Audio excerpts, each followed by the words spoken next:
श्री राम जय जय राम। श्री राम जय जय राम।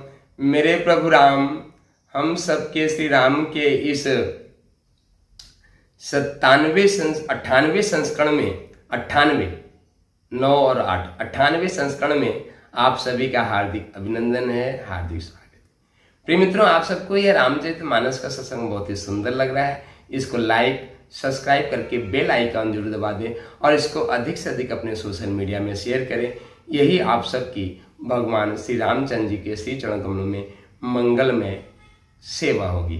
तो आइए शुभारंभ करते हैं। बोलो श्री रामचंद्र भगवान की जय।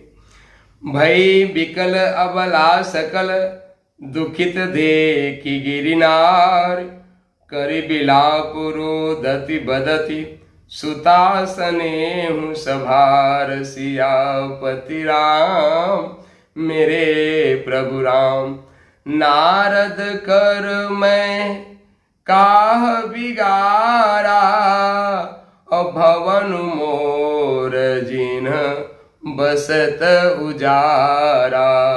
अस उपदेशु उमय जिन दीना, बोरे बरहि लाग तपुकीना।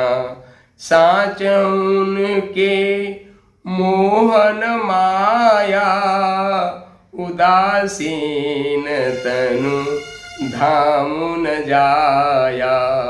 पर घर घालक लाजन वीरा, और बाँझ की जान प्रसव कै पीरा। जन नहीं बिकल बिलो की भवानी, बोली जुत विवेक मृदुबानी।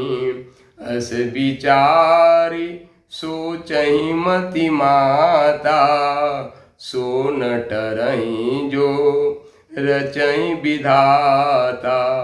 करम लिखा जो बाउर नाहु, तो कत दोषु लगाए काहू। तुम सन मिटहि की विधि की अंका, मातु व्यर्थ जनि लेहु कलंका। जन लेहु मातु कलंक करना, परिहरहु अवसर नहीं। दुख सुख जो लिखा लीलार, हमरे जाव जब पाऊं तैं। सुन उमा बचन बिनती, कोमल सकल अबला सोचे। बहु भांत विधि लगाई दूषण, नयन बार विमोचें।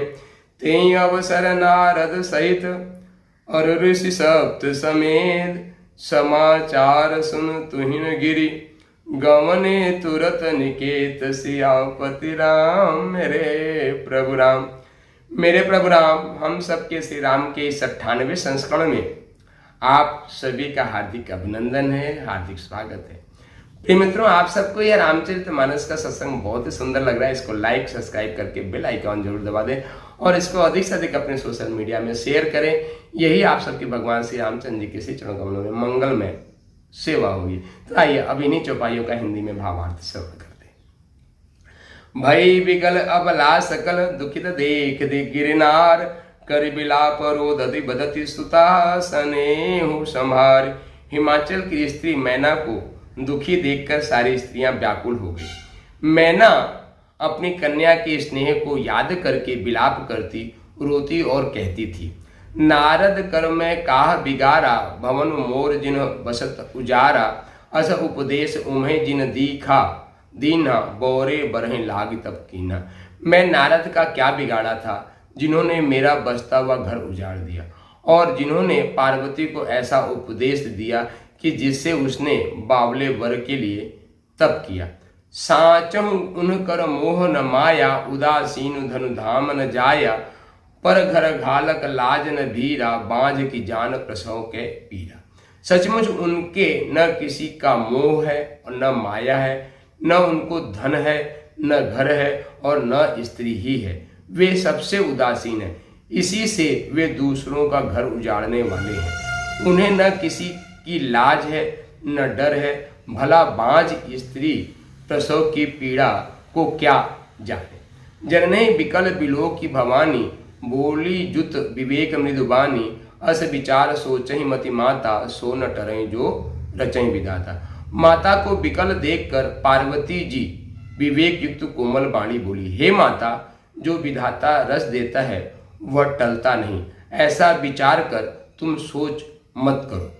करम लिखा जो बाउर नाऊ, तो कत देसु लगाई काहू, तुम सन मिटहि के विद के अंका, मातु व्यर्थ जन लेहूं अब कलंका।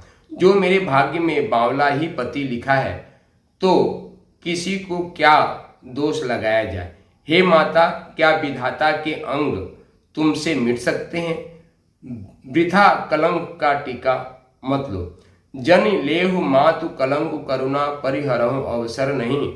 दुख सुख जो लिखा लिलार हमरे, जाब जह पावौ तहें। सुन उमा वचन विनती, कोमल सकल अबला सोच हैं। बहु भांत विधि लगा है, दूषण नयन बार विमोच हैं। हे माता, कलंक मत लो, रोना छोड़ो, यह अवसर विषाद करने का नहीं है। मेरे भाग्य में जो दुख सुख लिखा है उसे मैं जहां जाऊंगी वहीं पाऊंगी। पार्वती के ऐसे विनय भरे कोमल वचन सुनकर सारी स्त्रियां सोच करने लगी और भांति भांति से विधाता को देश देकर आंखों में आंसू बहाने लगी।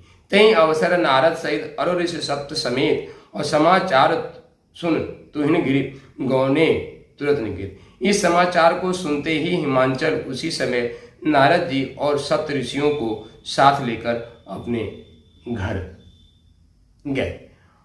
बोलो सियावर रामचंद्र भगवान की जय। मेरे प्रभु राम, हम सबके श्री राम के इस 98वें संस्करण में आप सभी का हार्दिक अभिनंदन है, हार्दिक स्वागत है। प्रिय मित्रों, आप सबको यह रामचरितमानस का सत्संग तो अंदर लग रहा है। अब यथागति यथा सामर्थ्य आप सबको इसका हिंदी में भावार्थ सुना रहे हैं, तो आप इसको लाइक सब्सक्राइब करके बेल आइकॉन जरूर दबाएं, अधिक से अधिक अपने सोशल मीडिया पे शेयर करें। यही आप सबके भगवान श्री रामचंद्र जी के श्री चरण कमलों में मंगलमय सेवा होगी। तो मित्रों, आप सभी प्रसंग को जान रहे हैं कि माता पार्वती भगवान शिव के मंगलमय विवाह का यह उत्सव क्रम चल रहा है। क्योंकि संसार की अपनी एक गति है, संसार की अपनी लीला है, संसार अपनी गति और अपने प्रवाह के साथ अनंत गति कर रहा है और इस गति में ढेर सारे मंगल और चित्र विचित्र कार्यक्रम होते रहते हैं। तो यहाँ भगवान इस ब्रह्मांड के इस संसार के सनातन प्रवाह में भगवान शिव और माता पार्वती के विवाह का प्रसंग चल रहा है। आप सभी विज्ञ लोग हैं, आप जब भी जानते हैं कि भगवान शिव अपने दिगंबर स्वरूप में, नग्न धड़ंग स्वरूप में माता पार्वती के विवाह पाणी ग्रहण संस्कार के लिए उपस्थित हुए हैं। माता मैना उनकी आरती के लिए सामने स्वर्ण थाल लेके उपस्थित होती हैं और स्वर्ण थाल में सुंदर दीपक, अक्षत, पुष्प और मंगल वस्तुएं हैं जिससे कि उनकी आरती उतारी जाए। पर जैसे ही मैना ने भगवान शिव के इस दिव्य चित्र विचित्र कुरूप स्वरूप को, भयंकर स्वरूप को देखा है, तो उनके पूरे शरीर में कंपन उत्पन्न हो गया और उस कंप से युवा की सोने की थाली जमीन पे गिर पड़ी और जितने भी मंगल वस्तुएं थे वे बिखर गए। और माता वहां से दौड़ते हुए अपने कक्ष की ओर जाती हैं, आंखों से झरझर आंसू गिर रहा है। क्योंकि मित्रों, आंसू जब प्रेम की अधिकता होती है तो भी गिरती है और जब विषाद ज्यादा होती है तो भी गिरती है। ऐसे हमारे इस शरीर में रचना है। झरझर आंख से आंसू गिर रहा है। माता पार्वती को मैना अपने अपने पास बुलाती, अपने गोद में बैठाती हैं और ऐसा संकल्प करती हैं कि ऐसे वर से मैं अपनी इस सुंदर सुकोमल सुंदर कन्या का विवाह नहीं करूंगी, भले यह जीवन भर कुमारी रह जाए या इसको लेके हम अपने शरीर को ही नष्ट कर लेंगे। पर ऐसे कुरूप जो है के साथ, ऐसे चित्र विचित्र भगवान शिव के साथ हम विवाह नहीं करेंगे। ऐसा संकल्प विकल्प उनके मन में चल रहा है। साथ में उनके साथ में जो और भी दूसरी उनकी सखी सहेलियां, स्त्रियां हैं, वो भी मन में विषाद कर रही हैं और उनका भी रोदन जो है लगातार चल ही रहा है। इसी बीच नारद, और साथ में नारद को भी कोसती हैं कि नारद जो है मुनि ने हमारे घर को ही बिगाड़ा है। अब यहाँ पे देखिए मित्रों, सृष्टि और इस विधि व्यवस्था को तो विधाता ही चला रहा है, पर प्रत्यक्ष में चूंकि नारद जी हैं तो नारद को ही पोष रही है माता मैना। कह रहे कि नारद ही हमारे घर को बिगाड़े। पता नहीं किस मुहूर्त में आके हमारी बेटी को उन्होंने पट्टी और पाठ पढ़ा दी कि ऐसे कुरूप वर को पाने के लिए माता पार्वती ने इतने वर्षों तक इतनी कठिन तप किया, इतनी तपस्या की इस वर को पाने के लिए। और साथ में सोचती हैं कि भगवान जो देवर्षि नारद हैं उनके मन में न तो मोह है, न तो माया है, न तो धन है, न तो घर बार है। खुद तो भटकते रहते हैं, खुद दर दर भटक रहे हैं। देवर्षि नारद क्या भटकते रहते हैं और दूसरों को भी भटकाते रहते हैं। और हमारी सुपुत्री को भी उन्होंने भटका दिया। बताओ, इतने वर्षों तक तपस्या किया, उस तपस्या का फल क्या है? ऐसा चित्र विचित्र भयंकर जो है भगवान शिव जैसा बल, जो सामान्य दृष्टि से माता मैना नहीं देख पा रही उनकी दिव्यता को मिल गया। और यहां पे ताने मारते मारते माता मैना से ऐसा बात निकलती है कि बांझ स्त्रियां जो होती, जिनको कोई पुत्र रत्न की प्राप्ति नहीं होती, बांझ स्त्रियां प्रसव की पीड़ा को क्या समझेंगी। बात सही भी है मित्रों कि जिन स्त्रियों को कभी न प्रसव नहीं हुआ, वो बांझ हो, वह प्रसव की पीड़ा को कैसे समझ सकती? प्रसव की पीड़ा को तो मित्रों वही समझ सकता है जो होता भयानक पीड़ा होती। जब माताएं पुत्र रत्न या कन्या रत्न को जन्म देती हैं तो उनके भयानक प्रसव पीड़ा होती है और उनकी पीड़ा को तो नमन है ना, और वे भी हंसते हंसते उस पीड़ा को बर्दाश्त करती। तो यही माता मैना कह रही है कि प्रसव की पीड़ा को कोई बांझ स्त्री क्या जाने, तो नारद कैसे जाने कि एक माता के हृदय में पुत्री के प्रति क्या प्रेम होता है। और इतनी सुकोमल पुत्री को, जिसको जितने लाड और प्यार से इस हिमालय के राजमहल में मैंने इनका पोषण किया, इनको किया है, और उनको हम एक ऐसे चित्र विचित्र भयंकर स्वरूप वाले भगवान शिव को विवाह कर दे। ऐसा जो है वे चिंतन मंथन कर रही हैं और लगातार विधाता को भी दोष दे रही हैं और रोदन करती चली जा रही है, रोदन करती चली जा रही। मित्रों, अब जो यह प्रसंग आ रहा है, यह 2-3 मिनट का प्रसंग आज की बहनों के लिए, आज की बेटियों के लिए बहुत महत्वपूर्ण है। बहुत ध्यान से सुनने का प्रयास कीजिएगा और ये विचार, इस प्रसंग को लोगों तक पहुंचाने का प्रयास कीजिए। यहां पे माता के इस स्वरूप को देख के पार्वती बोलती है कि माता, आप व्यर्थ चिंतन कर रहे हो। आपका यह रोदन इस मंगलमय बेला में शुभ नहीं है, आपको रोदन नहीं करना चाहिए। कौन बोल रहा है? माता पार्वती बोल रही। क्योंकि मित्रों, वहां पे तो कन्या पक्ष में एक कन्या है, पर हमारे लिए तो वह सदैव माता ही है। हम तो उनको सदैव माता कह के ही पुकारेंगे, माता पार्वती ही हमारे लिए तो सदैव माता है और जन्म जन्मांतर तक माता ही रहेंगी। हम उनके श्री चरणों में अपना साष्टांग प्रणिपात निवेदित कर रहे हैं। तो माता पार्वती अपनी माता मैना को समझाती हैं कि आप रोदन मत कीजिए, ये शुभ नहीं। आप समझदार हैं, आप जानती हैं कि विधाता ने इस सृष्टि में जो जिसके लिए कर्म विधान बना दिया उसको फल भोगना ही पड़ता है। तुम सन मिटहि की विधि की अंका, मातु व्यर्थ जनी लेहु कलंका। माता व्यर्थ चिंतन करके अपने ऊपर कलंक मत लो। जन लेहु मात कलंक करना परिहर, अवसर नहीं दुख दो। दुख सुख जो लिखा लीलार, हमरे जाब जह पावत है।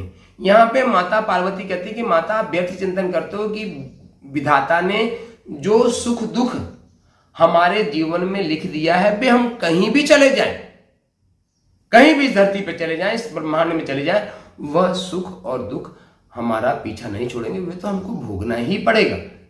मित्रों, आपको भी हम विश्वास दिलाते हैं कि सृष्टि का यह नियम है कि जो आपका अपना कर्म संस्कार है, जो आपका अपना प्रारब्ध है, उस कर्म संस्कार के प्रारब्ध की जो पोटली आप बांध के लाए हैं, उस पोटली के अनुसार आपको अपना जीवन जीना ही पड़ेगा।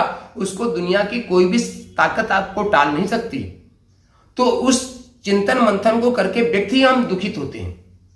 बस शांत मन से विधि का विधान मान के उस को जीने का प्रयास करते रहना चाहिए, उसको जीने का प्रयास करते रहना चाहिए। यही इसी में हमारा भला है और इसी में हमें लाया, क्योंकि कर्म का बीज तो हमने ही बोया है ना, तो काटना ही हमें पड़ेगा। जैसा बोएंगे वैसा ही काटेंगे। इस सृष्टि का बहुत बड़ा नियम है और धैर्य पूर्वक हमको इस जीवन को, प्रार्थना पूर्वक इस जीवन को व्यतीत करना चाहिए। तो यही विभिन्न बातें जो है माता पार्वती जो है अपनी माता मैना को समझा रही हैं और कहती हैं, माता आप व्यर्थ चिंतन मत करो, इस शुभ घड़ी में मंगल बेला में जो विवाह का अवसर है यहाँ पे रोदन मत करो। ऐसा प्रबोध जो है माता पार्वती अपनी माता मैना को देती हैं। इसी से और भी स्त्रियों को बोध आता है, वो भी माता पार्वती की बात को सुन के उनके मन में थोड़ी सी हिम्मत आती है। जैसे ही ये सारी बात देवर्षि नारद के पास पहुंचा, सप्तऋषियों के पास पहुंचा, तो देवर्षि नारद सप्तऋषियों को लेके माता मैना के समक्ष उपस्थित होते हैं। क्योंकि देवर्षि नारद भक्ति और ज्ञान के प्रणेता हैं, भक्ति और ज्ञान के साक्षात स्वरूप हैं और कर्म तो यहाँ पे कर ही रहे हैं। और सप्तऋषियों के साथ, चूंकि सप्तऋषियों का अपना प्रभाव है, तो सप्तऋषियों के साथ देवर्षि नारद माता मैना के समक्ष उपस्थित होते हैं, विभिन्न प्रकार से उनको प्रबोध देने का प्रयास कर रहे हैं। जिस प्रसंग को मित्रों हम कर लेंगे, चूंकि बता दिया ना कि तही अवसर नारद सहित अरु ऋषि सप्त समेत समाचार संतुहिन गिर गौने तुरंत निकेत, और वहां पे पहुंचते हैं। आगे क्या होता है यह कल के संस्करण में हम सुनेंगे। आज तो बस हम सब भी अपने जीवन को धन बनाएं। भगवान शिव का जो यह मंगलमय स्वरूप है, जो देखने में चित्र विचित्र जरूर लगता है, पर यह बड़ा दिव्य और मंगलकारी कल्याणकारी है, इसको अपने जीवन में धारण करें, यही आप सबसे प्रार्थना है। और आप सबके जीवन में भी मंगल हो, शुभ हो, इसी भावना से आप सबके हृदय में अंतःकरण में बैठे हुए परमात्मा को नमन वंदन करते हुए, सिया राम मैं सब जग जानी, करहो प्रणाम जोर जुग मानी, इसी भाव से कण कण में विराजमान परमात्मा को नमन वंदन। और उठो धरा के वीर सपूतो, धरती स्वर्ग बनाना है। आप सभी जानते ही हैं कि इसी धरती को स्वर्ग बनाना है। इस धरती स्वर्ग कैसे बनेगा? कलयुग केवल नाम आधारा, सुमिर सुमिर नर उतर नहीं पारा। कलयुग में केवल नाम का ही आधार है और आप सिर्फ भगवान श्री राम के नाम को अपनी श्वासों में बसा लें, भगवान श्री को अपनी श्वासों में लें, राम के साथ श्वास को बाहर जाने दें। श्री राम श्री राम श्री राम श्री राम, इस तरीके से श्री राम अपने श्वासों में बसा लीजिए। मित्रों, विश्वास दिलाता हूँ आपके जीवन का कल्याण हो जाएगा। चेहरे पे जैसे इस दास के मुस्कुरान है, आपके चेहरे पे भी मुस्कुराहट बनी रहेगी। परिस्थितियाँ चाहे बाहर की कुछ भी हो, परिस्थितियों से डर जाने वाला व्यक्ति वह व्यक्ति कहलाता नहीं है। पुरुषार्थ बनिए, पुरुष बनिए, हर परिस्थितियों को झेलने के साथ आगे बढ़ने का संकल्प लीजिए, उत्साहपूर्वक आगे बढ़िए, धैर्य बना रखिए, रुकावटों को साहसपूर्वक पार कीजिए और प्रार्थना प्रेम रूपी जो है श्रद्धा और विश्वास रूपी समर्पण के साथ भगवान के श्री चरणों में प्रार्थना करते हुए अपने जीवन को सफल, सुफल और सार्थक बनाएं, यही हमारी प्रार्थना है। तो इसी के साथ शक्ति शंभु जय सिया राम, शक्ति शंभु जय सिया राम। आइए हम सब भी अपनी वाणी को पवित्र करने के लिए, अपने जीवन को सफल, सुफल और सार्थक बनाने के लिए कुछ क्षण भगवान श्री राम के संकीर्तन को करते हैं। श्री राम जय राम जय जय राम, जय राम जय राम जय जय राम। श्री राम जय राम जय जय राम, श्री राम जय राम जय जय राम। श्री राम जय राम जय जय राम, श्री राम जय राम जय जय राम। श्री राम जय राम जय जय राम, श्री राम जय राम जय जय राम। श्री राम जय राम जय जय राम, श्री राम जय राम जय जय राम।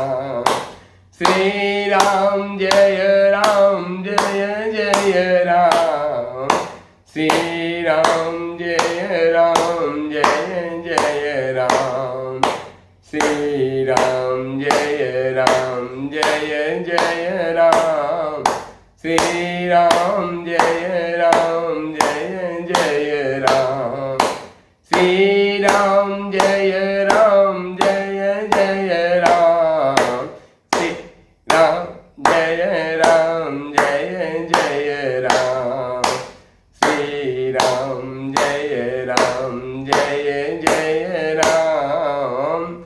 श्री राम जय जय राम, श्री राम जय जय राम, श्री राम जय जय राम, श्री राम जय जय राम, श्री राम जय जय राम, श्री राम जय जय राम।